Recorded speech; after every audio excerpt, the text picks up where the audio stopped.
খবৰ বাংলাদেশী বিতৰণক লৈ গৰজি উঠিল আমছু বাংলাদেশী বা বিদেশী খেদাৰ নামত সংখ্যালঘুক টাৰ্গেট কৰি লৈছে চৰকাৰে দাড়ি টুপি পিন্ধা লোকক বিদেশী বুলি অত্যাচাৰ কৰিছে এইখন চৰকাৰে আৰু সংখ্যালঘুক ধৰি বান্ধি বিদেশী সজাব চেষ্টা কৰিছে মুখ্যমন্ত্ৰী ডক্টৰ হিমন্ত বিশ্ব শৰ্মাই আৰু এনে অত্যাচাৰ বন্ধ কৰিব লাগে মুখ্যমন্ত্ৰীয়ে আৰু হেয়াকে লৈ বাংলাদেশী বিতৰণক লৈ এনেদৰে এতিয়া গৰজি উঠিছে আমছু এটা ডাঙৰ খবৰ আমি এই মুহূৰ্তত লৈ আহিছো বাংলাদেশী বিতৰণক লৈ গৰজি উঠিল আমছুৰ গৰ্জন শুনিবলৈ পোৱা গৈছে বাংলাদেশী খেদাৰ নামত সংখ্যালঘুক টাৰ্গেট কৰি লৈছে চৰকাৰে সংখ্যালঘুক এবাৰ টাৰ্গেট কৰি লৈছে লক্ষ্য কৰি লৈছে দাড়ি টুপি পিন্ধা লোকক বিদেশী বুলি অত্যাচাৰ কৰিছে এইখন চৰকাৰে দাড়ি টুপি পিন্ধা লোকসকলকে টাৰ্গেট কৰা হৈছে বুলি উল্লেখ কৰিছে সংখ্যালঘুক ধৰি বান্ধি বিদেশী সজাবৰ চেষ্টা কৰিছে হিমন্ত বিশ্ব শৰ্মাই এই গুৰুতৰ অভিযোগ আৰু এনে অত্যাচাৰ বন্ধ কৰিব লাগে মুখ্যমন্ত্ৰীয়ে আৰু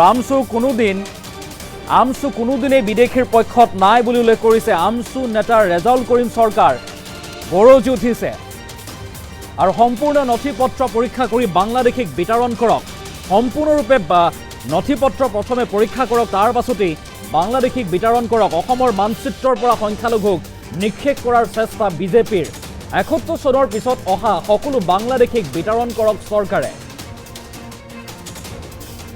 আৰু এই ক্ষেত্ৰত চৰকাৰক সহায় কৰিব আমছুৱে এনেদৰে চৰকাৰক সহায় কৰিব কিন্তু দাড়ি টুপি পিন্ধা সংখ্যালঘু লোকক অত্যাচাৰ নকৰিব বুলি উল্লেখ কৰিছে কিন্তু ১৯৭১ আগত অহা সকলক হাত নিদিবলৈ সকিয়নি এতিয়া আমছুৰ বাংলাদেশী বিতৰণক লৈ এনেদৰে গৰজি উঠিছে আমছুৰ তৰফৰ পৰা কোৱা হৈছে কেতবোৰ ডাঙৰ মন্তব্য কৰিছে ৰেজাউল কৰিম চৰকাৰে বাংলাদেশী খেদাৰ নামত সংখ্যালঘুক টাৰ্গেট কৰি লৈছে চৰকাৰে আৰু দাড়ি টুপি পিন্ধা লোকক বিদেশী বুলি অত্যাচাৰ কৰিছে এইখন চৰকাৰে সংখ্যালঘুক ধৰি বান্ধি বিদেশী সজাব চেষ্টা কৰিছে হিমন্ত বিশ্ব শৰ্মাৰ চৰকাৰে আৰু এনে অত্যাচাৰ বন্ধ কৰিব লাগে মুখ্যমন্ত্ৰীয়ে আমছু কোনোদিনে বিদেশীৰ পক্ষত নাই সম্পূৰ্ণ নথিপত্ৰ পৰীক্ষা কৰি বাংলাদেশীক বিতৰণ কৰক আৰু অসমৰ মানচিত্ৰৰ পৰা সংখ্যালঘুক নিক্ষেপ কৰাৰ চেষ্টা ভাৰতীয় জনতা পাৰ্টিৰ এই অভিযোগ উত্থাপন কৰিছে ১৯৭১ চনৰ পিছত অহা সকলো বাংলাদেশীক বিতৰণ কৰক চৰকাৰে কিন্তু এই ক্ষেত্ৰত চৰকাৰক সহায় কৰিব আমছুৱে কিন্তু ৭১ আগত অহা সকলক হাত নিদিবলৈও সকিয়নি প্ৰদান কৰিছে আমছুৱে মন্তব্য আছে এক্সক্লুচিভ মন্তব্য আমছুৰ সভাপতি ৰেজাউল কৰিম চৰকাৰে কি কৈছিল মন্তব্য লৈ আহিছোঁ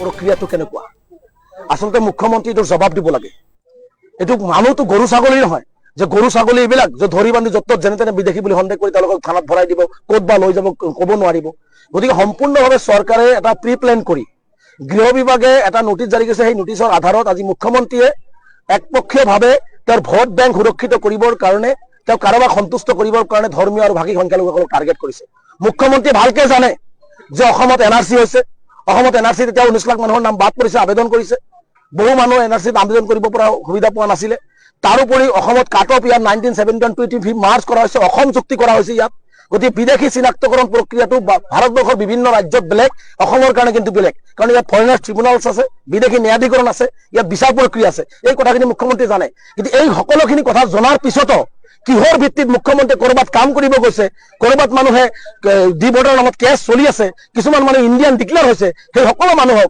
বা বিভিন্ন ক্ষেত্ৰত অলপ দাড়ি টুপি লুংগি দেখাৰ লগে লগে তেওঁলোকক ধৰি বান্ধি বিদেশী বুলি সন্দেহ কৰি তেওঁলোকক ক'ত লৈ যোৱা হৈছে বিদেশী বুলি তেওঁলোকক লৈ যোৱা হৈছে এই কথা বাৰ্তাবিলাকে বুজা যায় যে সম্পূৰ্ণভাৱে ধৰ্মীয় সংখ্যালঘু আৰু ভাষিক সংখ্যালঘুক টাৰ্গেট কৰা হৈছে গতিকে আমি এইটো কোনো পদ্ধতিতে সহ্য নকৰোঁ কাৰণ চাওক ২০১৯ চনতে ফৰেইন এফেয়াৰ্ছ মিনিষ্টাৰৰ পৰা কোৱা হৈছিলে যিসকলৰ নাম এনআৰচিত আছে যিসকলে এনআৰচিত আবেদন কৰিছে যিসকলে এনআৰচিত আবেদন কৰা নাই তেওঁলোকক কোনো ধৰণে ডিটেক্ট কৰিব নোৱাৰিব গতিকে যিসকলক কেছ চলি আছে ডিভোটৰ নামত সেইসকলক কোনো ধৰণৰ তেওঁলোকে ধৰিব নোৱাৰে যিসকলে ইতিমধ্যে বিদেশী ন্যায়াধিকৰণে তেওঁলোকক স্বদেশী বুলি নিযুক্তি ৰায় দিছে তেওঁলোকক ধৰিব নোৱাৰে যিসকলৰ সুপ্ৰিম কোৰ্টত কেছ চলি আছে যিসকলে বেইল পাইছে সেইসকলক তেওঁলোকে ধৰিব নোৱাৰে কিন্তু আজি দেখা গৈছে ঘৰে ঘৰে সকলো মানুহক তেওঁলোকে এটা পৰিৱেশ তৈয়াৰ কৰিবৰ কাৰণে অসম এটা উত্তপ্ত পৰিৱেশ সৃষ্টি কৰিবৰ কাৰণে মুখ্যমন্ত্ৰীয়ে খুব কাৰসাজিৰে আজি যধে মধে গৰু ছাগলীৰ দৰে ব্যৱহাৰ কৰি সংখ্যালঘু ৰাইজক যধে মধে তেওঁলোকে ধৰি বান্ধি তেওঁলোকে বিদেশী সজাব চেষ্টা কৰা হৈছে গতিকে এইটো কোনো পদ্ধতিতে সহ্য নকৰোঁ মুখ্যমন্ত্ৰীক স্পষ্টভাৱে সকিয়াইছোঁ এই ধৰণৰ নাটক আৰু এই ধৰণৰ অত্যাচাৰ বন্ধ কৰক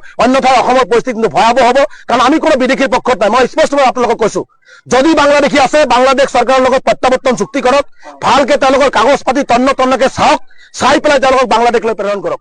আজি এজন মানুহ তেওঁক বাংলাদেশী বুলি কৈছে, কিন্তু তাৰ আজি পূৰ্বপুৰুষ 14 পুৰুষ আজি ভাৰতীয় নাগৰিক, তাৰ সন্তান ভাৰতীয় নাগৰিক, তাৰ পিতৃ ভাৰতীয় নাগৰিক, তাৰ মাতৃ ভাৰতীয় নাগৰিক, তাৰ আজো ককা ভাৰতীয়। এজন মানুহ কেনেকে বাংলাদেশী হ'ব পাৰে? এজন মানুহ ঘৰত আকৌ ডিটেনশ্যন কেম্পত কোনোবাই মৃত্যু হলে সেই মৃত্যু হোৱা ব্যক্তিজনক বাংলাদেশ পঠিয়াব লাগিছিল। বাংলাদেশ নপঠিয়াই সেই ব্যক্তিজনৰ কোনোবা পিতৃক, কোনোবা মাতৃক বা কোনোবা আজো ককাইক তেওঁলোকক গোটাই দিয়া হয়। এইটো কি ৰহস্য? গতিকে সম্পূৰ্ণভাৱে দেখা গৈছে যে অসমৰ মানচিত্ৰৰ পৰা সংখ্যালঘুসকলক নিক্ষেপ কৰি ৰাজনীতি কৰিবৰ কাৰণে হিমন্ত বিশ্ব শৰ্মা চক্ৰান্ত ৰচনা কৰিছে। গতিকে আমি স্পষ্টভাৱে মুখ্যমন্ত্ৰী হিমন্ত বিশ্ব শৰ্মাক কৈছো, বাংলাদেশী যদি আছে প্ৰপাৰ ৰাস্তা লগ, প্ৰপাৰ ৱে দি আইনগতভাৱে আলাপ আলোচনা কৰি বাংলাদেশ খেদি বাংলাদেশক বাংলাদেশী পঠিয়াই দিয়ক।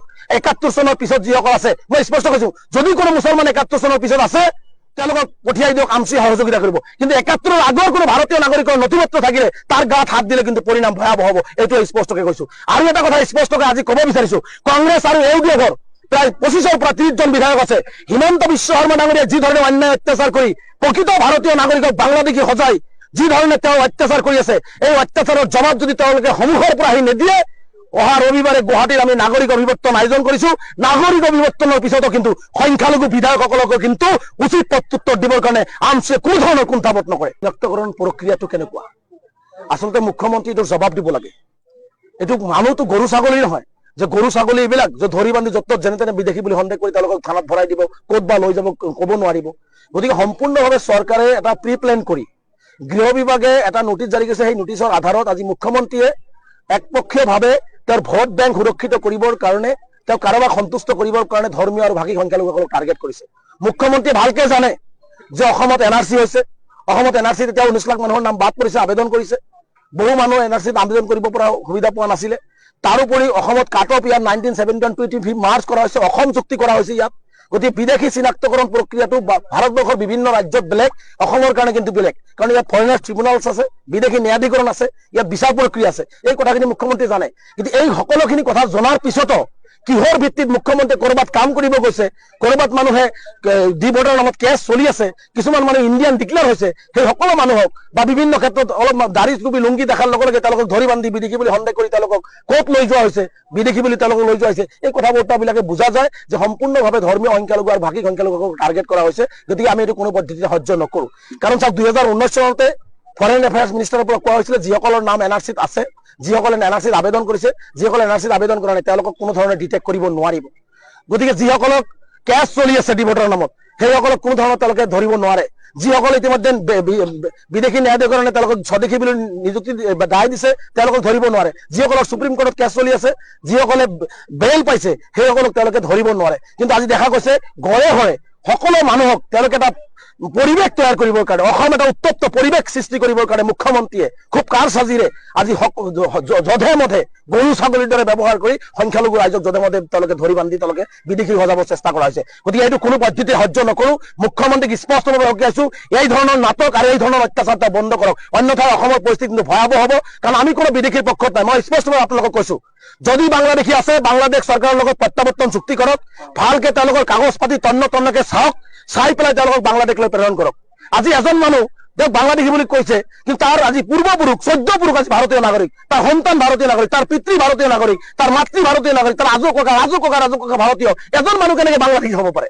এজন মানুহ ঘৰত আকৌ ডিটেনশ্যন কেম্পত কোনোবাই মৃত্যু হলে সেই মৃত্যু হোৱা ব্যক্তিজনক বাংলাদেশ পঠিয়াব লাগিছিল। বাংলাদেশ নপঠিয়াই সেই ব্যক্তিজনৰ কোনোবা পিতৃক, কোনোবা মাতৃক বা কোনোবা আজো ককাইক তেওঁলোকক গোটাই দিয়া হয়। এইটো কি ৰহস্য? গতিকে সম্পূৰ্ণভাৱে দেখা গৈছে যে অসমৰ মানচিত্ৰৰ পৰা সংখ্যালঘুসকলক নিক্ষেপ কৰি ৰাজনীতি কৰিবৰ কাৰণে হিমন্ত বিশ্ব শৰ্মা চক্ৰান্ত ৰচনা কৰিছে। গতিকে আমি স্পষ্টভাৱে মুখ্যমন্ত্ৰী হিমন্ত বিশ্ব শৰ্মাক কৈছো, বাংলাদেশী যদি আছে প্ৰপাৰ ৰাস্তা লগ, প্ৰপাৰ ৱে দি আইনগতভাৱে আলাপ আলোচনা কৰি বাংলাদেশ খেদি বাংলাদেশক বাংলাদেশী পঠিয়াই দিয়ক। 71 চনৰ পিছত যিসকল আছে, মই স্পষ্ট কৈছো, যদি কোনো মুছলমান 71 চনৰ পিছত আছে তেওঁলোকক পঠিয়াই দিয়ক, আমচি সহযোগিতা কৰিব। কিন্তু 71ৰ আগৰ কোনো ভাৰতীয় নাগৰিকৰ নথিপত্ৰ থাকিলে তাৰ গাত হাত দিলে কিন্তু পৰিণাম ভয়াৱহ হ'ব। এইটো স্পষ্টকে কৈছো। আৰু এটা কথা স্পষ্টকে আজি ক'ব বিচাৰিছো, কংগ্ৰেছ আৰু ইউডিএফৰ প্ৰায় 25ৰ পৰা 30 জন বিধায়ক আছে। হিমন্ত বিশ্ব শৰ্মা ডাঙৰীয়াই যি ধৰণে অন্যায় অত্যাচাৰ কৰি প্ৰকৃত ভাৰতীয় নাগৰিকক বাংলাদেশী সজাই যি ধৰণে তেওঁ অত্যাচাৰ কৰি আছে, এই অত্যাচাৰৰ জবাব যদি তেওঁলোকে সন্মুখৰ পৰা আহি নিদিয়ে, অহা ৰবিবাৰে গুৱাহাটীত আমি নাগৰিক